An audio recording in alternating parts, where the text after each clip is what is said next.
This is a Porsche 911 996. It's actually my very own 996 and I'm going to review it. Yeah, so I'm going to talk you around the design, show you inside, check out its practicality, there's not much of it, and take it for a drive. The Porsche 911 996 was first released in 1998 and it was very controversial. It's the first 911 not to be air-cooled, it was water-cooled. Ooh. Also, it didn't have the classic round headlamp design. It's got this weird kind of swoopy shape, which was inspired by a Porsche race car. Now originally the car had amber headlights, just like on the Boxster, but they wanted to differentiate the car from the Boxster, so they made it clear. In the year 2000, Porsche released the Carrera 4, so the four-wheel drive version. The 4 also came with Porsche stability management, so that's anti-skid control. This early 3.4 has no driver's aids at all, apart from ABS. It's just you, your skill, back thereof, and the grip you get from your tyres. Also in 2000, the Turbo was released.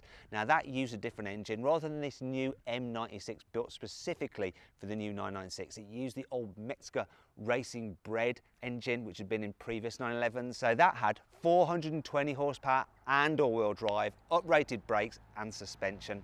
As well as a turbo, you could also get a GT3 version of the 996. So that used the same 3.6 litre engine, but it was naturally aspirated and pumped out 360 horsepower, which was good for 0 to 60 in under 5 seconds. Now in 2002, the facelift version of this car came out, and also with that a GT3 version, which had 380 horsepower this time. In 2002, Porsche also released a Carrera 4S model. So that used the body of the turbo, but without the rear air intakes. It had the turbo's brakes, the turbo suspension, but it used a 3.6 naturally aspirated M96 engine.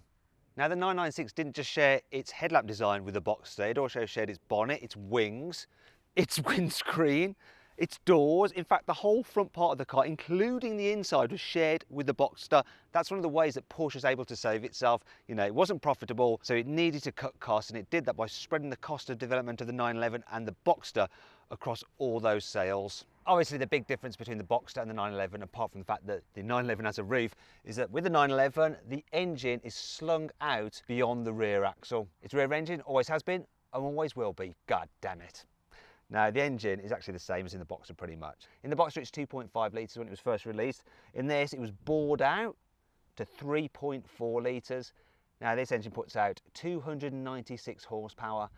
In 2000, there was a bit of an upgrade and it put out 300 horsepower. Then in 2002, they changed the engine of the standard Carrera from a 3.4, boring it out again, to become a 3.6. They also added Vario Cam Plus, so you got variable valve lift as well as timing, so a bit more torque in the mid-range, and the power increased to 315 horsepower. All right, let's talk about the design of the 996. Very, very controversial because of those lights, but actually, I like them. And I prefer the first gen lights than the Gen 2s. They're just working better with the lines in the bonnet. I also like the narrow body of the Carrera 2. The later 4S, it is kind of cool, but there's something svelte and sleek about this.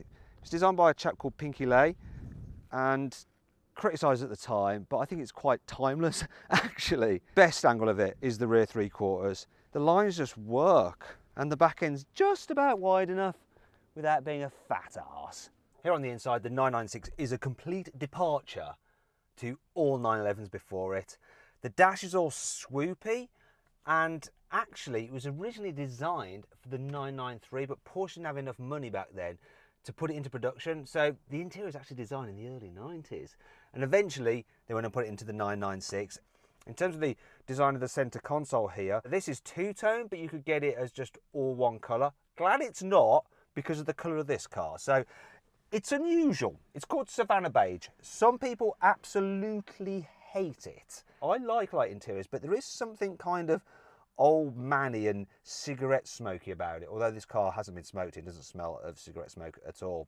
Some of the other colours are quite weird. You can get a terracotta, which I also like, and then you can get a weird green colour. There's a blue, which is all right. A grey, I'm not so sure about the grey. Black, everyone goes for black, but it's too predictable. I want a nice light colour, which will make the car feel airy. But yeah, it is an acquired taste, though I do think it goes well with the blue paint. There are characteristic Porsche styles. They're really, really clear. I love the fact you've got the big central rev counter, you've got the speedo in there just below with a digital counter on it, and then you've got your miles per hour to the left with weird increments. Very Porsche. There on the right, you've got your temperature gauge, your fuel gauge, your oil pressure gauge, that's important, and then your battery charge level as well, and then some warning lights below it. All very clean and easy to see. This particular car has got the aluminium dials. You'd normally get them in black. The Gen 2 cars, which came out in 2002, have a slightly different dial design, larger digital displays with more information being shown. But generally it's the same. And I love the fact that you can actually see all the dials through the steering wheel, no messing about. Speaking of the steering wheel, this is a 3-spoke version, but you could get a 4-spoke version, which I didn't like. That was on early cars. Not a fan of that. The layout is actually really clean. Previous 911s before this car were kind of a bit of a mess with buttons all over the place. But Toyota were involved in the manufacture of this car, so they actually worked as consultants to Porsche to improve their production process so they could be profitable, but also clearly help with the layout of the interior of the car because it's dead simple. You've got your locking there, you've got your rear screen heating, you've got your rear screen wiper there, there's your climate control all in one pod there. As for the radio, it sits below it. Now I've got an aftermarket system because I wanted Bluetooth and I wanted digital radio as well. I've still got the original Blaupunkt, but yeah, it's not that great. You could get an upgraded system, a Bose system, which meant that you actually had a slightly larger unit and it was moved below. Now this car is so old, look, it's got the tapes. Look at that, places for your tapes. Slightly later cars from about 2000 had CD sliders in there, and then there's a little space down there as well. In fact, on quite a few cars, they flip where the air conditioning is and this sound system, depending on if you've got that upgraded sound system. There's a little switch just down by your right foot, which you can press, and it will raise the rear spoiler so you can clean it while it's stationary. In terms of the rest of the layout of the switches, you've got your lights here. There's where your key goes to start the car. Then you've got your indicator stalks and then your windscreen wipers. There's your vanity mirror. There's one for the passenger as well. Then you've got your lights up here. Huge rear view mirror, and the view at the back actually is really good because you've got a big rear screen. Get a great view at the back. And look, even if I sit up straight, there is a lot of headroom in here, so if you're tall, you'll be fine. Now you can jack the seat up, and it's on some kind of like hydraulic ram seat. Dead high, lower, and you can slide it quite a way back, so don't matter if you're big or small, you're going to be fine in this car. The backrest as standard is electrically operated, though you can get hardback sport seats. So these are the standard seats. They're called tombstone seats because of the shape of them. The hardback sport seats are nice, so they're a bit wider at the top and they just hold your body a bit better, and as the name suggests, they have a hard back, so they look a bit more sporty. So all in all, a nice car, easy to find an ideal driving position. Lots of adjustment in the steering wheel. If it'll move for me, come on. Doesn't go up or down though, just in or out. In terms of the quality, well, in the UK the cars had full leather, so there's leather everywhere, all over the place, and it's all right leather. So it's not the finest in the world, but it's okay. And there's a modicum of practicality. So door bins, look at that, they're a decent size and they shut. You've also got a little storage area just under there as well. There's some storage here. If you have the Bose upgrade for the sound system, that's where the speakers go. So by not having it, you've got a bit more storage, which obviously I like. This is a weird thing on the early generation cars. Look, the cup holder. Yeah, this is just so odd. So the cup holder actually fits in a slot where the air vent is. So you just slot that in there, like that, and then you put your drink in there, and it's then cooled by the vents and the air conditioning. Later cars, the facelift, you press a button there and they pop out. Much better, but hey, there we go. If you open the door, you can then operate the release for the front boot or for the engine bay cover, like that. On later cars, they had electrical switches. The problem was though, is if your battery went flat, you couldn't then open the boot. So you'd have to connect them via a fuse down there. Another thing that's on this car is a little space here, which I think is for the manual, but yeah, I don't put the manual in there because it doesn't fit. Nice one, Porsche. Also, just down here by the passenger seat, there's room for a little Porsche umbrella, which has gone from this car, which is a shame. There is no glove box on this though. No glove box at all. You get them on the Gen 2 cars, but for some reason they didn't put them on the 3.4. Probably the same thing with the cup holders, really. Oh well. Yeah. Other than that, it's all quite spacious, good visibility, nice. So then here in the rear of the 911, it's not a great place to be, never has been and never will be, even the very latest ones, which are quite a lot bigger than this car. So first thing is headroom, look, that's no good, don't like that, not good at all. And if I pull the seat back, I have to go legs akimbo. to be able to do anything. I do have a seat belt though, so you could go somewhere legally in it, but you won't want to go far, especially because the seat base is super hard and the back is upright and it's cramped. But unlike a Boxster, you can give 2 people a lift in the back, which is quite handy. Also, what's handy is this. You can fold down the rear seat back, so you can use this area for carrying stuff like golf clubs or whatever you need to. You can also lift up this carpet, actually. There we go. To get to the rear shock absorbers. Handy if you've got adjustable ones like I have. Anyway, let's put this back and I'll show you the rest of the practicality in the front boot. Exciting! So here we have the frunk for the 996. You'll understand that if you're American. If not, it's a front boot, shortened to fruit if you're British. So it's quite deep, but to make the most of the space, you're going to have to use soft bags to squeeze everything in there. And if you do, you've probably got enough room for a week away for 2 of you. There's also the space saver spare wheel in there, and integrated into that is the toolkit and the jack. You've got your brake fluid there, your batteries under there, there's your filler over there for the windscreen wash, little light there, and I've got a CD auto changer which I do not use, and over here is some silicone spray. That's really good to spray where the interior trim meets, because sometimes you get squeaks and that just gets rid of it completely. I'll do the obvious test for the boot. I'm going to climb into it. So look, you can see that it's actually quite a reasonable size. Yay. The 996 is a super easy car to drive in town. So the steering, it's not too heavy. The gear change as well, that's not bad. It's quite a long throw and you can feel the mechanicals inside it, but it's nice and light.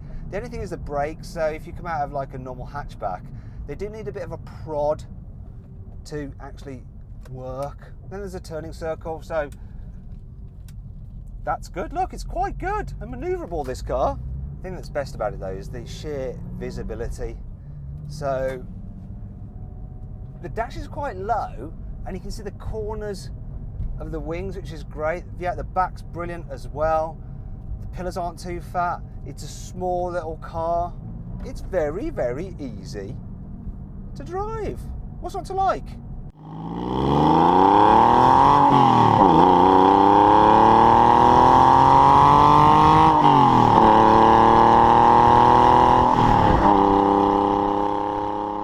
This is what the 911 is all about, a twisty road, and here it absolutely excels. The first thing that stands out is the steering. There's nothing like it today. So this is hydraulically assisted and it's so good, so pure. You can feel the road to the wheel. It's lovely. And it's kind of slow compared to modern steering systems, like the first bit of turn, look, nothing happens. But then as you're turning in, you feel so much and it all just weights up and it's just so natural. I absolutely adore it. I also like the pedal position because it makes heel and towing just dead easy. The gear shift is, like I say, it's long, but it's very accurate and it's nice. The gears just slot into place. You might think a car like this has a heavy clutch, but it doesn't, so it's easy to just whip between the ratios. Key thing though, of course, with the 911 is the location of the engine in the very back. So you have to change your driving style slightly. It's prone to understeer because it just wants to push on with the engine at the back and not too much weight on the nose. So you have to brake quite hard into a corner to get the weight over the nose and then power out of it, because you've got really good traction as the engine pushes down on the back wheels and drives you out. One thing you don't want to do with this car though is change your mind. So set it up, decide what you're going to do, and just do it, and it will grip and go round. If you bottle and go, oh no, and lift off, it can get a little bit kind of snappy. And it's a short car with that weight at the back, and once it loses traction at the back and it's turning, it'll rotate on you, and you have to know what you're doing to catch it. Finally though, let's talk about the engine. So this 3.4, it's pretty revvy. Starts putting its power down around 3,000 RPM. Lots of torque. But then it keeps on revving and revving and revving and revving going, and it's surprising how quick it is. And the sound is awesome, hooning around in a 911. It gives you so many thrills. You're probably wondering, does this feel fast to me? Obviously I drive high performance cars as part of my job, but it does. In fact, I think it's the perfect balance of enough performance and grip for the road. I really, really do. You don't need to be faster than this. It really is a good fun car. If you're fed up of turbocharged cars and how easy they are to drive and how little you feel from them, get yourself an old 911 like this, a 996. You will not regret it.